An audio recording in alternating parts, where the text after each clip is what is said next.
ಮಾಡಿಕೊಂಡು ಬಂದಿರುವೆ ನನ್ನ. ಅಂದರೆ ಅಂದರೆ ಅಷ್ಟು ಗೊತ್ತಾಗಲಿಲ್ಲವೇ ನನ್ನ ನಿಮಗೆ? ನಿಮಗೆ ಯಾರಿಗೂ ತಿಳಿಸಲಾರದೆ ಇವಳನ್ನು ಲವ್ ಮ್ಯಾರೇಜ್ ಮಾಡಿಕೊಂಡು ಬಂದಿರುವೆ ನನ್ನ. ದಯವಿಟ್ಟು ನನ್ನ ತಪ್ಪನ್ನು ಕ್ಷಮಿಸಲು ಇನ್ನೇನು ಉಳಿದಿದೆಯಪ್ಪ ಸಾಗರ. ಅಣ್ಣ, ಹಿರಿಯ ಅಣ್ಣ ಕಾಣಿಸ್ತಾ ಇಲ್ಲ. ಮೈದುನ, ನಿಮ್ಮನ್ನ ರಚನೆ ಮಾಡಿರುವುದು ನಾಟಕ ಪುಸ್ತಕ ಇದೆಯಲ್ಲ, ಅದನ್ನ ಬಿಡುಗಡೆ ಮಾಡದಂತ ಹೋಗಿದ್ದಾರೆ. ಮನೆ ಇಲ್ಲದೆ ಈ ಮಾಗಿಲು ಅದರಂತೆ. ಈ ನಾಟಕದ ಹೆಸರು ನಿಮಗೆ ಗೊತ್ತಿದೆ ತಾನೆ? ಬಾಗಿಲು ಇಲ್ಲದ ಮನೆ, ದೇವರು ಇಲ್ಲದ ಗುಡಿ ಎಂಬ ನಾಟಕ ಪುಸ್ತಕವನ್ನು ಬಿಡುಗಡೆ ಮಾಡಕಂತ ಹೋಗಿದ್ದಾರೆ. ಹೌದಪ್ಪ. ಆದ್ರೆ ಮೈದುನ, ನೀನ್ ಮಾತ್ರ ಈ ರೀತಿ ಮೋಸದ ದಾರಿ ಎಳೆಗಳಲ್ಲಿ ನಿಮ್ಮ ಅಣ್ಣನಿಗೆ ಮೋಸ ಮಾಡಿದ್ರೆ ಅವರ ಮನಸ್ಸಿಗೆ ನೋವಾಗೋದಿಲ್ವೇನೋ? ಅತ್ತಿಗೆ, ನನ್ನ ಪರ್ಸನಲ್ ವಿಷಯದಲ್ಲಿ ನೀವು ತುಚ್ಚಿ ಮಾತನಾಡಲು ಅವಶ್ಯಕತೆಯೇ ಇಲ್ಲ.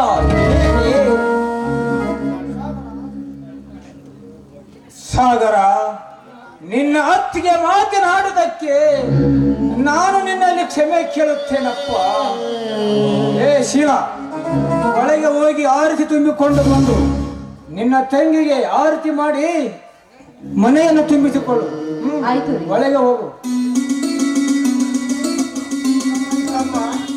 ತಮ್ಮ ಸಾಗರ, ಇವಳ ಹೆಸರೇನಪ್ಪ? ಅಣ್ಣ, ಸರೋಜ ಅಂತ ಇವಳು ನಾನು ಒಂದೇ ಕಾಲೇಜಿನಲ್ಲಿ ಓದುತ್ತಿದ್ದೆವು.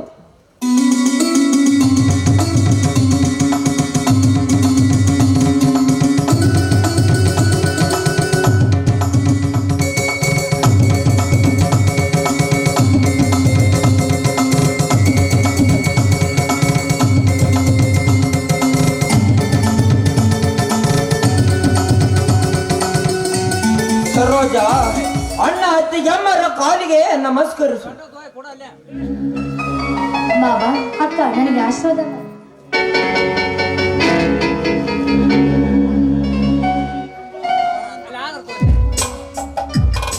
ಅಮ್ಮ, ಇಲ್ಲಿ ನಾವು ಕಷ್ಟಪಟ್ಟು ಇದ್ದಾಗೇನು ತೋಟದಲ್ಲಿ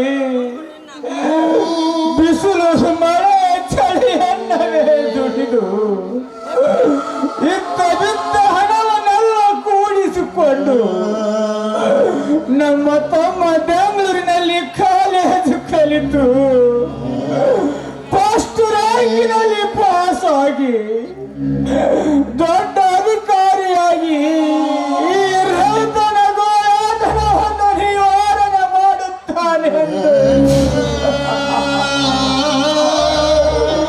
ನಾವು ಕಟ್ಟಿದ ಆಶಾ ಗೋಪುರವನ್ನು ಈಡೇರಿಸುತ್ತಾನೆಂದು ನಾವು ಕನಸು ಕಂಡಿದ್ದೆವು ತಮ್ಮ, ಕನಸು ಕಂಡಿದ್ದೆವು.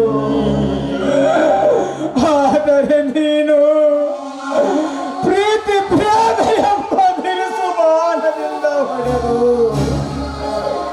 ನೆಲಕ್ಕೆ ಉರುಳಿಸಿಬಿಟ್ಟೆ ತಮ್ಮ, ನೆಲಕ್ಕೆ ಉರುಳಿಸಿಬಿಟ್ಟೆ ತಮ್ಮ ಸಾಗರ. ನಾವು ನಿನಗೆ ಏನು ಮೋಸ ಮಾಡಿದ್ದೇನೆಂದು ನಮಗೆ ತಿಳಿಸಲಾರದೆ ಕುಲ ಗೋತ್ರ ಭಕ್ತಿ ಇಲ್ಲದ ಈ ಹೆಣ್ಣನ್ನು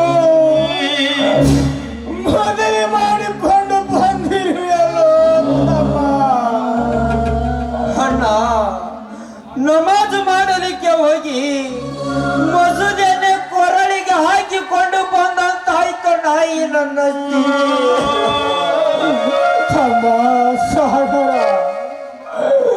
ನಿನ್ನ ಮನಸ್ಸೆಂಬಲಾಗಾಮ ನಿನ್ನ ಹಿಡಿತದಲ್ಲಿ ಇಟ್ಟುಕೊಂಡು ಕಾಲೇಜು ಕಲಿಯುವುದನ್ನು ಬಿಟ್ಟು ಕೈಯಲ್ಲಿ ಒಂದು ಮೂಬೆಲು, ಕೈಯಲ್ಲಿ 4 ದುಡ್ಡು ಸಿಕ್ಕ ಮೇಲೆ ಕೆಟ್ಟ ಹುಡುಗರ ದೋಸ್ತಿ ಮಾಡಿ ಹಾಲಿನಂತೆ ಇರುವ ಜೀವನವನ್ನು ಯಾಸಿಗೆ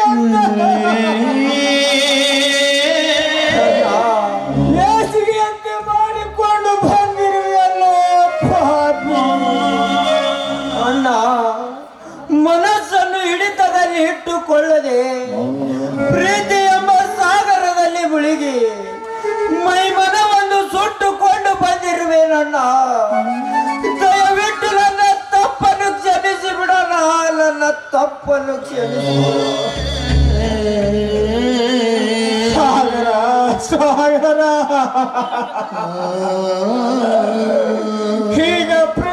ಈಗ ಪ್ರಾಚಿತ ಪಟ್ಟರೆ ಪ್ರಯೋಜನವಿಲ್ಲ.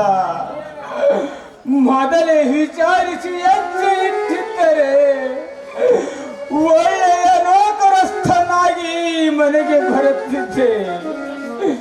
ಇರಲಿ ಸಾಗರ, ಆಗಿದ್ದು ಆಗಿ ಹೋಯ್ತು. ಕೈ ಕಾಲು ಮುಖ ತೊಳೆದುಕೊಂಡು ಊಟ ಮಾಡುತ್ತಮ್ಮ.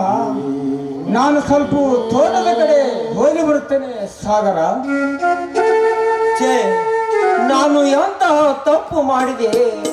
ಬಂಗಾರದಂತ ನನ್ನ ಅಣ್ಣಂದಿರಿಗೆ ಮೋಸ ಮಾಡಿದ ಪಾಪಿ ನಾನು.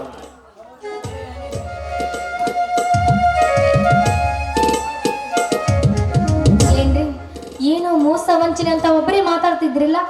ಸರೋಜಾ, ನಿನ್ನನ್ನು ಮದುವೆ ಮಾಡಿಕೊಂಡು ಬಂದಿದ್ದು ದೊಡ್ಡ ತಪ್ಪು ಅಂತ ನನ್ನ ಹೃದಯ ಒಂದೇ ಸಮನಾಗಿ ಬಡ್ಕೊಳ್ತಾ ಇದೆ ಸರೋಜಾ. ನೋಡು ಸಾಗರ್, ನಾವಿಬ್ಬರು ಸೇರಿ ತಪ್ಪು ಮಾಡ್ತೇವೆ. ನಮ್ಗಿಬ್ಬರಿಗೂ ಸೇರಿ ಕೆಟ್ಟ ಶಬ್ದಗಳನ್ನು ಬೈದಿದ್ದಾರೆ. ಸುಮ್ಮನೆ ಇರೋಣ ನಾವು. ಸರೋಜಾ, ನಾವು ಮಾಡಿದ ತಪ್ಪಿಗೆ ಹಿರಿಯರು ಯಾವ ಶಿಕ್ಷೆಯನ್ನು ಕೊಟ್ಟರು ಅನುಭವಿಸೋದಕ್ಕೆ ಸಿದ್ಧ ಇದೆಯಾ? ನೋಡಿ ಸಾಗರ್, ನೀವೇನೇ ಕೊಟ್ಟರು ಕೂಡ ನಿಮ್ಮ ಪಾದಕ್ಕೆ ಹಣ ಹೆಚ್ಚಿ ನಿಮ್ಗೆ ಬರುವ ಕಷ್ಟಗಳ ಜೊತೆ ನಾನು ಕೂಡ ಸಿದ್ಧಳಿದ್ದೇನೆ ಅನುಭವಿಸಲು. ನಿನ್ನಂತ ಮುಗ್ಧ ಗೌರಿ ಅಂತಿರುವ ಸತಿಯನ್ನು ಪಡೆಯಬೇಕಾದರೆ ಅದು ನನ್ನ ಭಾಗ್ಯ ಸರೋಜ, ಅದು ನನ್ನ ಭಾಗ್ಯ. ನಿಮ್ಮಂತ ನಿರ್ಮಲವಾದ ಪತಿಯನ್ನು ಪಡಿಬೇಕಾದ್ರೆ ನಾನು ಕೂಡ ಪುಣ್ಯ ಮಾಡಿರ್ಬೇಕು ರೀ. ಸರೋಜ, ಬರೀ ಮಾತಿನಲ್ಲೇ ಮನೆ ಕಟ್ಟುತ್ತೀಯ ಆತ ನನ್ನ ಪ್ರೀತಿ ರಾಗಕ್ಕೆ ಸ್ವರ ಸೇರಿಸುತ್ತೀಯ? ಸಾಗರ್, ನಿಮ್ಮ ಪ್ರೀತಿಯ ರಾಗಕ್ಕೆ ನಾನು ಕೂಡ ಶ್ರುತಿ ಸೇರಿಸುತ್ತೇನೆ. ಅಂದರೆ ನಾನು ಹಾಡಲೇ ಚಿನ್ನ? ಸಂಗಾತಿಯೇ